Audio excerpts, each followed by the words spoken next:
identitarianism is one of the biggest things that I have a problem with due to my family history being, like, I know it's kind of a meme, but mixed. And this comes from when we look at affirmative action. But Tim, isn't that identity politics? You're saying your view on this is informed. You're against identity politics as informed by your identity. Yeah, it is what it is. The ACLU, when they supported affirmative action at Harvard, which lumps all Asians, Indian, Chinese, Laotians into one category, and I find that offensive as an Asian person. And so when I come out and say— But Tim, that's an identity to say. You should be able to argue whether it's offensive or not offensive, right or not right, without saying because you are part Asian. You find, like, that's identity politics, which you claim to be against. I agree. And I think the clarification then, I think what we're discovering here is that it's not so much the core idea of identity politics, it's the application of in ways that either is reductive or authoritarian. Everything you're building here right now, right?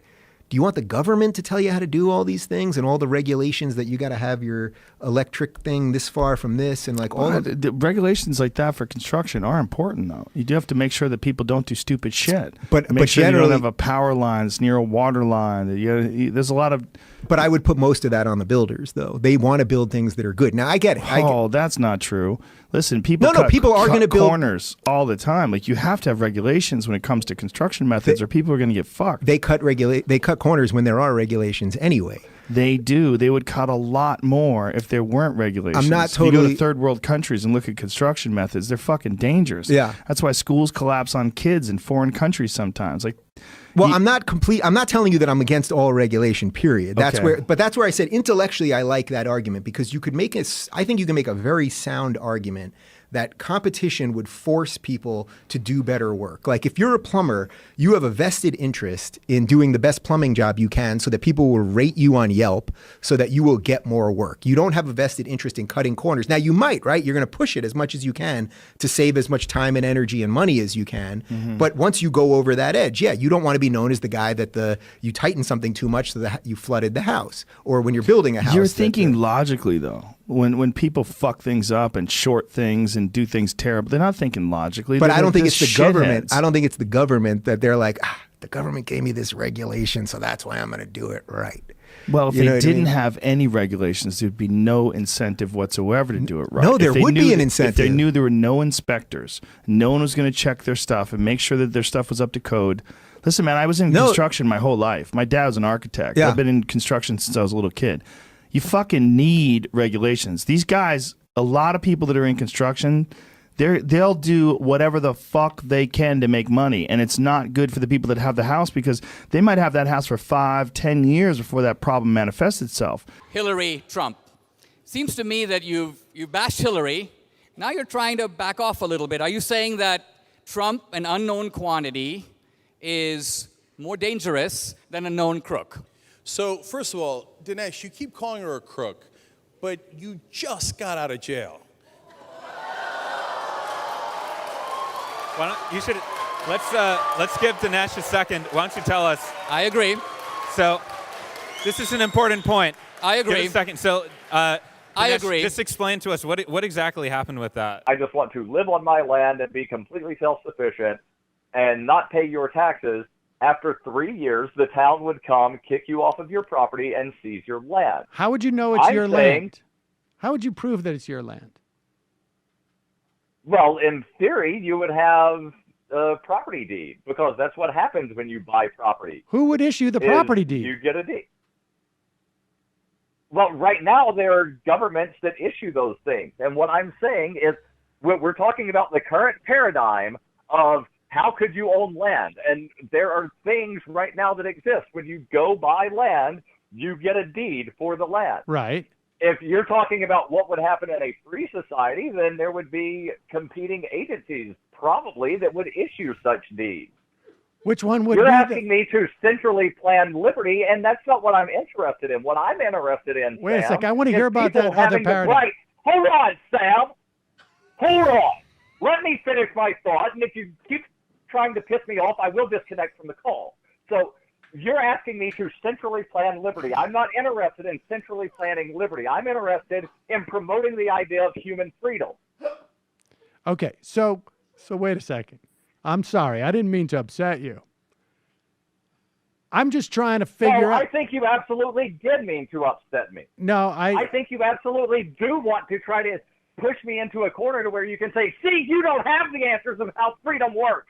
Damn it, Sam. Nobody has all the answers on how freedom works. That's why freedom is so important, because people should have the right to make decisions that other people might not agree with. That's why I support freedom. That's why I love freedom. Well, Darryl, because I'm smart enough to know that I don't know how to run your life. And I think the Democrats, I don't think they tried to flip the results in 2016 for the most part. There was a whole lot of the Hillary can still win stuff. And Hillary conceded the next day. But it's absolutely not even remotely similar. It's remotely similar. I would say it's maybe not, like it's not the way that thing. Antarctica is remotely close to like Pluto. Do you see the videos of celebrities saying the Electoral College must vote for Hillary Clinton? Do you think there's a difference? Well, I'm sorry, they didn't say that. Do you think there's a difference between celebrities saying something and the president of the United States trying to undermine the election? That's why I'm saying these aren't remotely similar. Yes, undermine. See, that's framing. Well, it's when you say so. Legally in 2016, Trump said millions of illegals voted. He asserted that with no evidence. That's undermining the integrity of our election. And then in 2020, he's saying that there was widespread election fraud, that literally no agency, no other credible person has backed up, save for the melting head of Giuliani. Like, no one else is backing him up on this. His own DHS turned on him on this with his own appointee. His own attorney general, the sword and shield. What did he say? Barr came out and said that as of right now, there is no evidence of widespread election fraud. If you look at the Second Amendment doesn't guarantee your right to own a warship. Right, it doesn't guarantee your right to own a cannon. Even back. But hold on a second. One of the main tenets of those who are constitutionalists is that the Constitution only says what you can't do, and the Second Amendment doesn't say you can't own a warship. No, correct. No, the Second Amendment. No, that is true. The Second Amendment doesn't They're say negative. That. Right. So in other words, it's not actually. You're wrong on that. Honestly, it's a very simple argument from my point of view, and that is that people, if they have the right to bear arms in order to prevent tyranny, then that goes for arms to prevent. That goes to the ultimate limit of that is the arms necessary to prevent. Basically, you can own any arm that is necessary, not to prevent tyranny. Well, this is good because in Waco, Texas, the government used tanks. Isn't it then reasonable to say people need tanks because they were used in Waco, Texas? Because this is the balance that we draw. Right, and this is true for all legislation. It's totally subjective, though, Ben. Not totally subjective. The fact is that if you disarm a population of rifles, there is no chance that it could be a popular resistance to tyranny. Period. And if you only give them rifles and the tanks roll out, the rifles are useless. Right. Glad to know that you guys are against the death penalty. I just want to say that. You're so pro-life. So you're against the death penalty. I'm against the death penalty. I love the death penalty. I'm not going to. So you're not pro-life. So you're not pro-life. So you're not pro-life. I love the death. So you're not pro-life. No, I'm pro-life. No, but I think the. He just okay, I'm going to pro-life. Hold on. I'm pro-life, and I'm also pro-due process, which unfortunately one political party in this country does abandon. So then you're against Guantanamo Bay. So then you're against Guantanamo Bay. Let's just cut through the talking points because, you're for due process. You're against Gitmo. Guys, if you're for due process, you're against Guantanamo Bay. No, I'm for due process for American citizens. I'm not for due process for terrorists who fight in violation of the. All right, guys, I'm going to step in here. I'm going to see the convention protections themselves. I'm going to step in here. This is going to be easy if he keeps walking right into the trap like that. But another thing that we just wrote about, and again, people get mad with the weed issue. Well, no, traffic fatalities regarding marijuana have skyrocketed.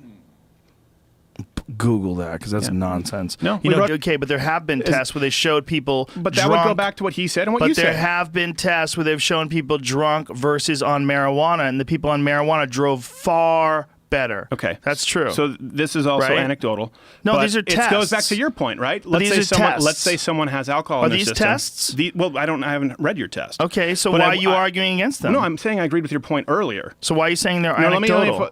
Well, it is anecdotal if you're saying some people drive better on marijuana than alcohol. No, I'm not saying that. I've said there have been tests where they've shown that people drive better on marijuana than alcohol. That's not anecdotal. My point is, if you want to smoke weed, go ahead. You're looking to be really good at this argument here. No, I'm not. You need to settle down. You said you wouldn't pile on, and you got two people. I'm not piling down. He's not talking. Yeah, it is. Yeah, he's not talking. He brought something up. When someone comes on the show, Jared cannot interject. Congratulations, you're not on the show. And all he did was pull up some fucking information. Two people bringing up information, me without a laptop. Tom. No, he brought it up. I talked about it. He didn't even talk about it. You said, what would be the one thing that you've changed your mind on that Is you there would a look problem back? when two people are correct and you're incorrect? Does that bother you? I don't agree that you're correct. What are you talking about? You just pulled up some statistics that show that Colorado has less traffic fatalities. No, I didn't. Since I didn't pull up 2000. any statistics. No, he did. You saw just said them. you. It's utilitarianism versus deontologism that you're quantifying versus I'm not. You see what I'm not saying you're wrong. I'm saying your philosophical standard is the minimization of harm, and mine is more about the individual is the small. You know what I mean?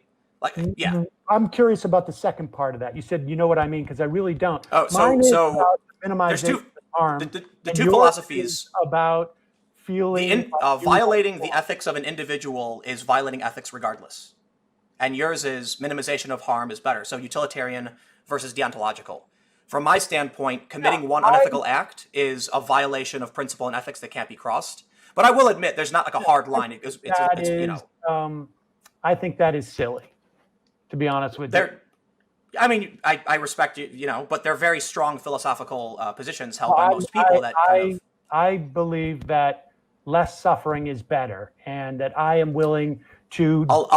I will tell you something you won't like to hear, though. I'm willing to sully myself if that's the outcome. But I'll tell you something you're not going to want to hear, and I admit it's I'll call it dickish. Utilitarianism is typically the villain in most movies. I don't care.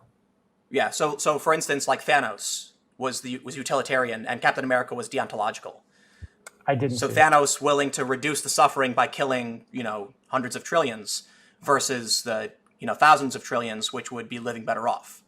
There was a testimony before Congress from LA communities where black witnesses were going in saying, my kid applied to the local McDonald's, they wouldn't hire him because he didn't speak Spanish. It is mostly black communities that are being overwhelmed with illegal immigrants, and to be mocking them and saying they're afraid of Spanish people, I think is very dismissive and insulting. Well, here's what happens in this free, hold on.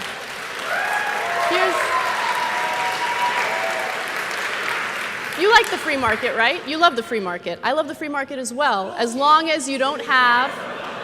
Let me finish my point. Keep going. Okay. In a free market, of course, there will be competition for certain jobs, right?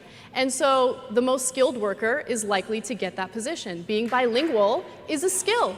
You're able to communicate. And I get it. If you're not bilingual, it makes you uncomfortable. You're not as competitive. But guess what? We live in a country where you have all the resources at your fingertips. You can learn a language for free online. And so enough with this victimhood, because I feel like there's a lot of victimhood coming from you right now, right? If you want to compete for these jobs, go out there and learn. Pick yourself up by the bootstraps. Learn a new language. There's nothing wrong with knowledge. But none of that matters because the climate hysteria movement is not about science. If it were about science, it would be led by scientists rather than by politicians and a mentally ill Swedish child who is being exploited by her parents and by the international left. So what you're seeing here is a political movement and a religious movement, and it's fulfilling religious and political goals of the left, but it isn't doing very much for science. Chris, you had a visceral reaction to that. Go ahead. Yeah, I mean, you're a grown man and you're attacking a child. Shame on you. She's trying to do what you think is right. And by the way, now relax, skinny boy. I got this. Okay, you're attacking a child. You're a grown man. Have some cool. I'm not. I'm attacking the left for exploiting a mentally ill child. Maybe on your podcast, you get away and say whatever you want because nobody's listening. You're on national television. Be a grown-up when you're talking about children. She's trying to save the planet because your president doesn't believe in climate change, and kids need to take to the streets to worry about their future. You are despicable for talking to her about her like that, and you should apologize on national television right now. I think the international left and her parents who are exploiting a girl with many mental illnesses. You called her mentally ill. Take it back now. She is mentally ill. Take it back now. She is mentally ill. She has autism. She has obsessive compulsive disorder. She has selective mutism. She had depression. You are despicable. Her mother wrote about. And that war was over in 1945. Civil War was over in 1865, and we are still at the effect of this underlying stuff that we move on from one generation to another. But do you think there's apologize? I'm sorry. Well, do you think there's a little bit of a risk in sort of I mean, a couple of times you're referencing the genocide of the Jews to slavery. Seems like a little bit of a slippery slope there, no? I don't even know how we can say that, actually, and I say that as a Jew. Have you read up much on slavery? Yeah. We're talking abject slavery, Dave. I mean, nobody's in a contest. Nobody has a monopoly on human suffering. This was abject slavery. And also, if you started slavery in 1619 and you had 2.5 years, 2.5 centuries, and then at the end there were 4 to 5 million enslaved people, do you realize generation after generation how many millions of people we're talking about? Right. Well, I'm not diminishing that, but you can also talk about the extermination of 6 million people and the amount of people that never lived because of that would be alive. Or your ancestors from Russia who were never given anything and came here. Well, wait a minute. But the Germans had paid reparations. That's kind of my point. The fact that Germany paid reparations, Germany has done full-on mea culpa. It seems like everyone's kind of veering to some version of open borders. That's somehow something kind of. No, so you say tell you're a me. Democrat. Where do you get this? Well, I don't consider. You say I'm a Democrat. No, I don't consider myself a Democrat anymore. I don't consider myself a Republican, but I'm definitely not a Democrat. I have not heard one candidate. Well, they won't say it, but the policies seem to be. You don't say it, but you really. I mean, is that healthy, honorable debate? You say it if you believe it. I don't believe it. You can have healthy. No, I take them at their word. What has Trump done to make it easier for businesses to get going? By cutting back on so many rules and regulations that the Democrat had established. Like what? What's an example of such a rule? I don't have anything in mind right now. Yeah. But a lot of the rules and regulations that was preventing small businesses from starting have been taken away by the Great White Hope. What would be, so give me I know that there's dozens and dozens, but what's one such rule that was taken away that now makes it easier to start a business? Nothing come to mind right now. Is there anything that you can remember even seeing at any time? Nothing come to mind at Nothing. this time. Wow. No. That's amazing. Amazing. Yeah. Your book is a criticism of how angry America is and how America has to do better. And I'm simply I have an entire list on my website, sir. On my list, I have an entire website of dumb, bad things that I've said. I'm simply trying to point out some of the things you've said that seem to me to help to stoke that anger. For example, you said Israelis like to build, Arabs like to bomb crap and live in open sewage.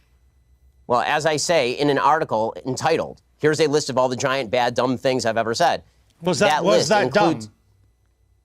Yes, that's a dumb tweet. And not only, but it is also important to mention that the next few tweets clarify that tweet is specifically referring to the Hamas leadership, which, by the way, a BBC I've seen is relatively reticent to condemn. No, actually, it wasn't. What you went on to do and say, you are correct about the slur on Arabs. It's not all Arabs that want to live in open sewage and blow things up. It's just Palestinians. You went on to say. No, it says the ones who take sides against Israel in the Israel-Palestinian Arab population is rotten to the core, you went on to say. Not Hamas, the Palestinian Arab population. Frankly, I find this whole thing a waste of time. If you want to read the book and critique the book, why don't you read and critique the book? If you want to critique me, you can think whatever you want of me. Why don't you frankly, just try and I don't care. The I don't frankly give a damn what you think of me since I've never heard of you. I'm not inclined to continue an interview with a person as badly motivated as you as an interviewer. So I think we're done here. I appreciate your time, sir. All right. Thank you so much. Thank you for your time and for showing that anger is not part of American political discourse. Now, Mr. Shapiro, we'll say goodbye. We have to care about the environment. It was progress. And it's like, no, we've been losing. America has been losing. And Donald Trump understood that in a way that I didn't. And I don't think we have to care about the environment? Like, no, not even a little bit. Not even a little bit? No. Okay, let me clarify this. I don't throw trash on the ground. I'm not saying we need to trash the environment. But do I believe in climate change? No. You don't believe in climate change? Well, I think the climate always changes, I guess is what I should say. Do I believe that this is an issue that is being, that is global warming, which they've changed conveniently. They got rid of the word once scientists started disproving it. Now they only say climate change. No, I think that was just a way to extract dollars from Americans. I don't at all believe. They had no actionable plan. It was great for Trump to get out of that deal. It was terrible. Okay, but this is an incredibly complicated subject. Right. And if you would have to talk to a bunch of different scientists and see how they gather data and see what they understand about CO2 levels and what's the danger of them and what can combat it and what could not? Have you done all this, or No, do you so I take think- this flippant opinion Listen, on the I'm party not. This line? is not. This wouldn't be the hill I died on, right? But it's not about the party. I just genuinely, I've read a ton about it, but What I have would you not be read? able to. I would not be able to come to you and say like, this is my strong opinion. But here's like the easiest way to say this, right? Okay. The fact that there is a disparity in the science community about whether or not it's real is enough to. It's very little. Yep. Very little disparity. But- Most scientists, the vast majority, agree that human beings are negatively affecting climate change. Yeah. The vast majority. Yeah, I just don't think so. What I'm trying to talk about is the totality of evidence that he has mishandled this pandemic. And it's interesting to me that you were extremely unwilling to criticize him for that. Because what's the alternative? The alternative... What would have happened in any other circumstance where we have no control group? What am I supposed to say? So, well, if wait, Trump how many would would have have backflipped, how he would many save a life. how many would have had to have died before you would criticize him? I don't know. Give me We a don't number. know. Wait, so you could have let 1 million? So what you're telling me is that we have no idea what would have happened if Trump did anything else. We don't and now ever. We're supposed We to don't. make a determination. That's you're making a tautological statement. That's how the universe works. We don't Right. ever know what would So happen if other what things. am I didn't. supposed to say when Fauci early on praised him, when governors early on praised him? Now they're critical of him in an election Not. year. Oh wait. First of all, the praise of governors is irrelevant. Are governors health experts? Second of all, Fauci praised him a couple of times. He's also under a lot of political pressure to do what Trump says, or otherwise there's a very decent chance of him getting canned.